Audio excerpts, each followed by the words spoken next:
Does the word feedback strike fear into your heart? I'll admit I don't always enjoy receiving feedback, aka constructive criticism, and I'm sure I'm not alone in that. But if we can muster the ego strength and grace to listen to feedback undefensively and incorporate it when it's helpful, it can help us perform at the top of our game. I'm Catherine Akbar, president of Yes Career Coaching and Resume Writing Services. In this week's career advancement video, we'll talk about 5 steps to grow from feedback. Step 1 is prevention.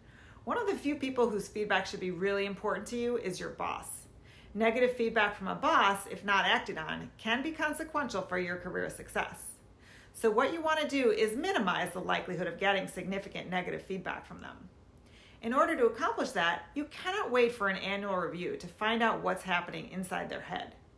You need to regularly take their temperature, verify that you have a clear understanding of their expectations, and proactively seek and respond to minor feedback so that it does not grow into a major complaint. Set a goal to always exceed their expectations. That said, one of your boss's jobs is to make you better, so don't take constructive criticism to mean that you have failed. Rather, this is their effort to do right by you. Step 2 is openness. In order to grow from feedback, we have to first cultivate openness to the message.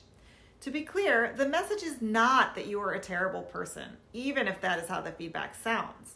So in order to be open to the message, we need to start from understanding what the message is and what it is not.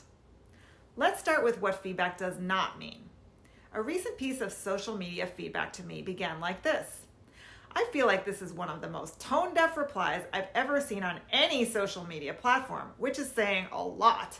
How do you ever coach people on interviews and resumes when you have no social awareness whatsoever? Ouch. I went on to read the rest of the feedback, which revealed that the writer understood that I was giving patronizing advice to a person with chronic illness, never having experienced that myself. Note to self, always mention that you've been there. I had forgotten to do that. They also took offense on behalf of other people I was not addressing, assuming that my praise for a chronically ill person who worked implied criticism of those who don't. That was their assumption and not what I meant. Back to my point.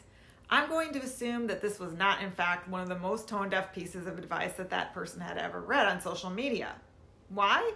I've been on social media and people can be really nasty there.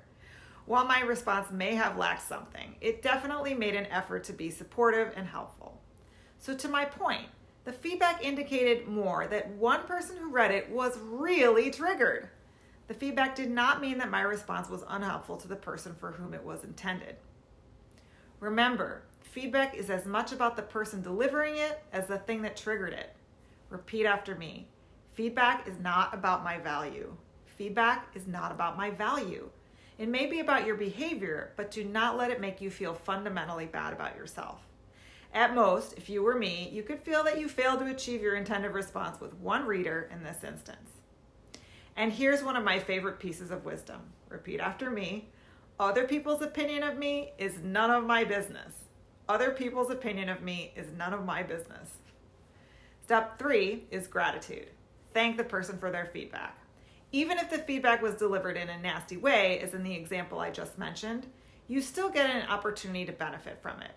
Even if the feedback is not helpful in any way, still thank the person. At least they told you directly what was bothering them instead of going passive-aggressive on you. And thanking a person for feedback shows that you are strong enough to take it and maintain your equanimity.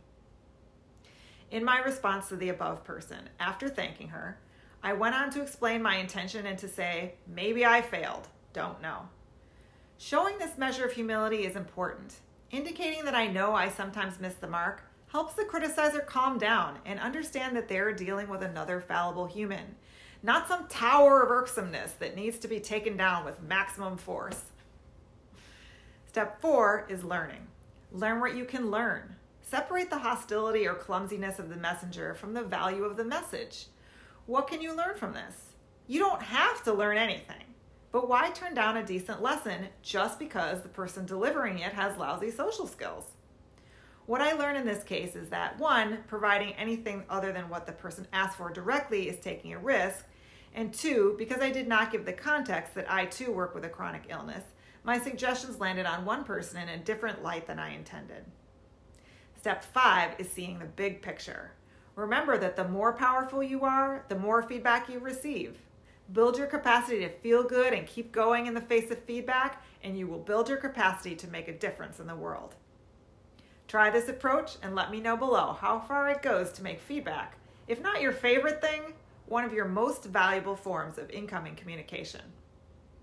If you liked this video, please give it a like and subscribe so you don't miss the rest of our career advancement series. If you want support on job search or career success, schedule a free career success consultation at yeswriting.com if you've never had one.